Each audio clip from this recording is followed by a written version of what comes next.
అందరికీ నమస్కారం. తెలుగు కథామాలకు స్వాగతం. జానకి విముక్తి నవల చదువుతున్నాను. రాసిన వారు రంగనాయకమ్మ గారు.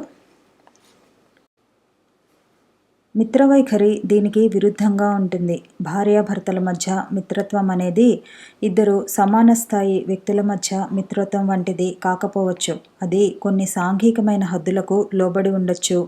అయినా మిత్రవైఖరి కలిగిన భార్యాభర్తలు తమ హద్దులకు లోబడి కూడా తగినంత సుఖ సంతోషాలతో జీవిస్తారు. ఒకరి పట్ల ఒకరు ప్రేమాభిమానాలు ప్రదర్శించటం, ఒకరి క్షేమాన్ని ఒకరు కోరటం, ఒకరి విషయాలలో ఒకరు ఓర్మితో సహనంతో ప్రవర్తించటం చేస్తారు. జానకి, నీ భర్తకి నీకు ఉన్న సంబంధం ఎలాంటిదో, ఏ కోవకు చెందేదో నువ్వే గమనించుకోవాలి. మిత్రవైఖరి కలిగిన సంబంధంలో వచ్చే అసంతృప్తుల గురించి భయపడవలసిన అవసరం లేదు. ఆ సంబంధం చెడకుండానే ఆ అసంతృప్తుల్ని పోగొట్టుకోవటానికి వీలవుతుంది. దానికోసం కూడా తగిన ప్రయత్నాలు తగిన పద్ధతిలో చేసుకోవాలి. అలా చేసుకున్నప్పుడు ఆ ప్రయత్నాలు ఫలిస్తాయి, నిష్ఫలం కావు. కానీ భార్యాభర్తల మధ్య శత్రువైఖరి ప్రబలం అవుతున్నప్పుడు దాన్ని గమనించుకోకపోతే జీవితం వ్యర్థం అయిపోతుంది. ఆ సంబంధం కొనసాగిస్తూనే శత్రువైఖరిని మార్చుకోవాలనుకోవటం ఉత్తభ్రమ. దానికోసం చేసే ఏ ప్రయత్నాలు ఫలించవు. ఆ ఇద్దరిలో ఎవరు శత్రువైఖరితో ఉంటారో ఆ వ్యక్తికి రెండో వ్యక్తి బలైపోవటమే చివరికి జరుగుతుంది. ఈ విషయాలన్నీ నువ్వు గట్టిగా ఆలోచించుకోవాలి. జీవితం అమూల్యమైనది జానకి. ఎవరి జీవితం వారి స్వంతం. ఇతరులు చేసే అవమానాలకు దుష్టత్వాలకు గురికాకుండా సుఖశాంతులతో జీవించే హక్కు ప్రతి ఒక్కరికి ఉంది. సుఖం కోసం కన్నీళ్లు కారిస్తే సుఖం రాదు. నెమలి ఏడిస్తే వేటగాడికి జాలి రాదు. రాజీలతో సర్దుబాట్లతో సుఖం రాదు. నిన్నెవరైనా అవమానాలు చేస్తున్నారంటే నన్నలా చేయటానికి నువ్వే వాళ్ళకి అనుమతినిస్తున్నావన్నమాట. నీ అనుమతి నీ నోటి మాటల్లో ఉండకపోవచ్చు, నీ మౌనంలో ఉంటుంది, నీ అజ్ఞానంలో ఉంటుంది, నీ అమాయకత్వంలో ఉంటుంది. నీ ప్రతిఘటన లేనంతకాలం నీ మీద ఆ పరిస్థితి సాగుతూనే ఉంటుంది. సంవత్సరాల కొద్దీ అమాయకత్వంతో చాదస్తపు భావాలతో కాలం గడిపేస్తే సర్వనాశనం అయిపోయేది నువ్వే. శ్రద్ధగా ఆలోచించు. తొందరపాటు పనులేవి చెయ్యకు. ఉత్తరాలు పూర్తి చేసేప్పటికే జానకి భయంతో పెద్ద దడ వచ్చేసింది. ఆ ఉత్తరాలు భర్త చేతుల్లో పడిపోయినట్టు, అతను ఆ కాగితాలు పట్టుకొని తన ఎదురుగా నుంచున్నట్టు వణుకు పుట్టి ఉత్తరాలు రెండు గబగబా చింపేసింది. ముక్కలన్నీ పారబోసి వీధి తలుపులు తీసి ఏమీ ఎరగనట్టు కూర్చున్నా దడ తగ్గలేదు. నెత్తిమీద ఎవరో పెద్ద బరువు పడేసి లాగమని బలవంత పెడుతున్నట్టు అనిపించింది. మంచం అంచున కూర్చుని దీర్ఘమైన ఆలోచనలో మునిగింది. విశాలాక్షి పావుగంట సేపు అడిగితే గాని జానకి తేరుకోలేదు. ఏమిటి, ఏమైంది? మీ అన్నయ్య ఎప్పుడూ నీ అడ్రస్కే రాస్తాడుగా, రహస్యంగా ఎందుకు పంపించాడు? ఏది ఆ ఉత్తరం ఏది అని 100 ప్రశ్నలు వేస్తే అప్పుడు నోరు విప్పింది. ఉత్తరాలు చింపేశానంది. చింపేశావా అని విశాలాక్షి తల్లడిల్లింది. అయ్యయ్యో, చింపేశావా? ఎంత పని చేశావు జానకి. అయితే మూర్తిగారు కూడా రాశారా? ఏం రాశారు?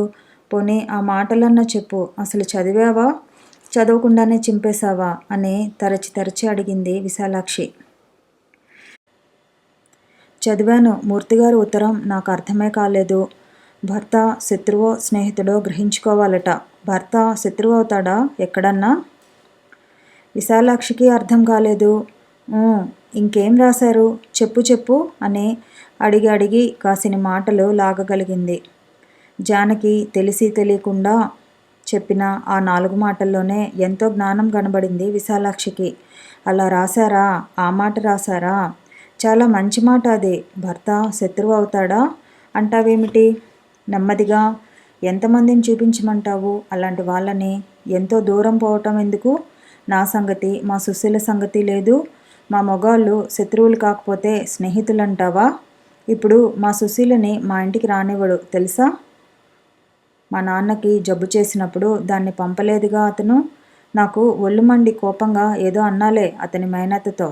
ఆ మాటలకి కోపం ఇప్పుడు. మీ అక్క ఇంటికి వెళ్ళావంటే వల్ల కాదన్నాడట.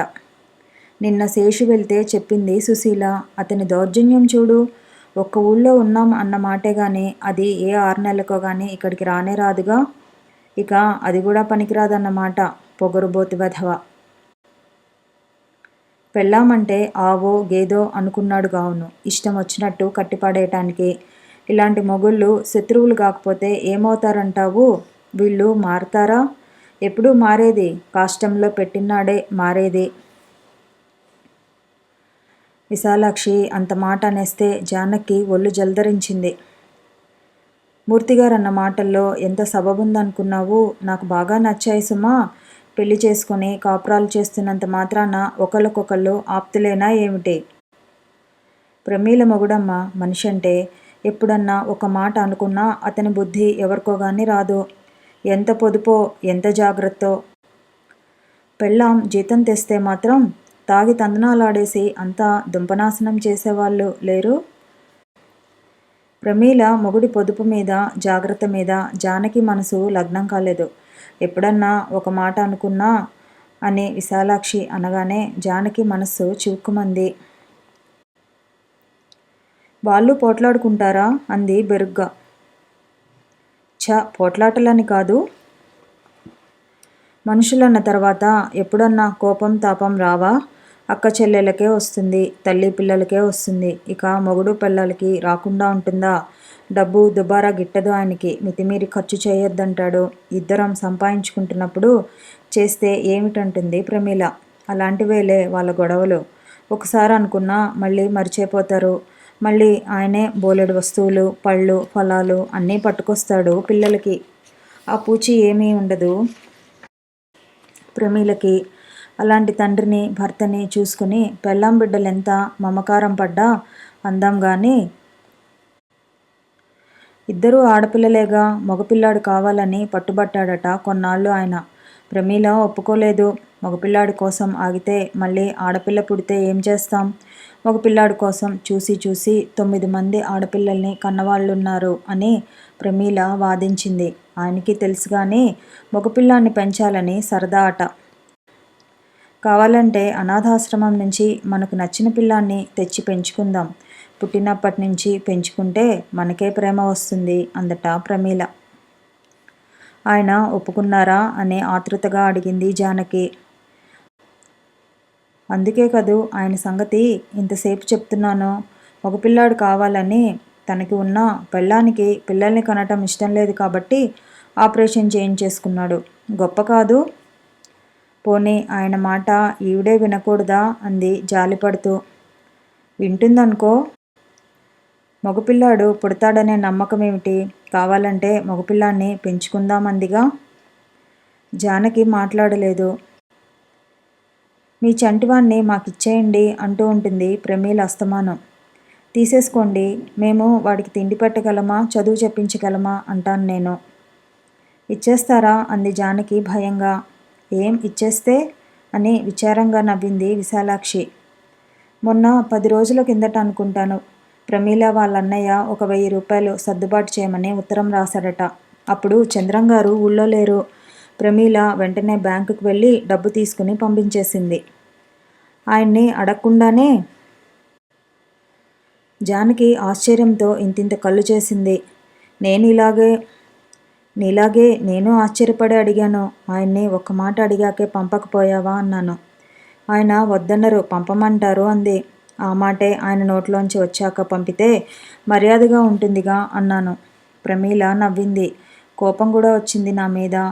ఏదన్నా ఒక పని అవసరమైతే ఆడది స్వతంత్రించి చేయకూడదా? అవతల అర్జెంటుగా పంపమని రాస్తే ఈయన వచ్చేదాకా ఉండి అనుమతి తీసుకోవాలా అంది. ఆ మాట నిజమేగా మరి. ఇద్దరూ కలిసి మాట్లాడుకోవటానికి వీలైతే ఎలాగా మాట్లాడుకుంటారో. ఒకవేళ ఎప్పుడైనా ఏదైనా పని అర్జెంటుగా చేయవలసి వస్తే మగాడు స్వతంత్రించి చేయడు. అలాగే ఆడది స్వతంత్రించి చేయాలి కదా. జానకి అంత రుచించినట్టు లేవా మాటలు. ఎందుకు రుచించలేదో ఆమెకే తెలీదు. ఒకసారి ప్రమీల పుట్టింటికి వెళ్ళినప్పుడు చంద్రంగారి స్నేహితులకెవరికో కొంచెం డబ్బు కావాలొస్తే ఈయన్ని అడిగారట. సమయానికి చేతిలో డబ్బు లేక పెట్లోంచి ప్రమీల గొలుసు తీసి ఇచ్చారట తాకట్టు పెట్టుకోమని. ఇలా చేశానని తర్వాత ప్రమీలకి రాశారట. దానికి ప్రమీలేమీ అనలేదు. ఎంత అవసరం వచ్చిందో అలా చేశారని ఊరుకున్నానంది. దుబారా మనుషులైతే కదా భయపడవలసింది. ఇద్దరూ బాధ్యత తెలిసిన వాళ్ళే. వాళ్ళ సంసారం తీరే వేరు జానకి. అదే చెప్తున్నాను. ఏదన్నా గొడవలు వచ్చినా ఇద్దరు సామరస్యంగా సర్దుకుంటారు. మన కొంపల్లో అలా కాదు.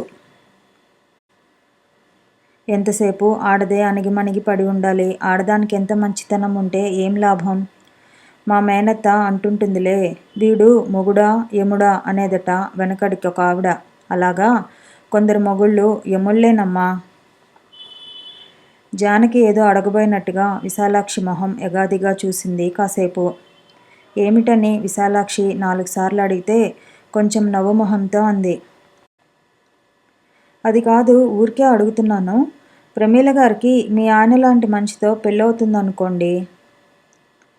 విశాలాక్షి ఒకసారి గట్టిగా నవ్వి, ఎప్పుడో వెళ్ళిపోయేది అంది. ప్రమీల గారైతే మీ ఆయన్ని మార్చుకునేదేమో. దేవుడు కూడా చేయలేడా పని? ఆ మనిషిలో సంసారానికి పనికొచ్చే గుణమే లేకపోతే ప్రమీల మాత్రం ఏం మారుస్తుంది? కొన్నాళ్ళకు విసిగెత్తి తన దారి తను చూసుకుంటుంది. నాకు దారి లేదు కాబట్టి పడి ఉన్నాను.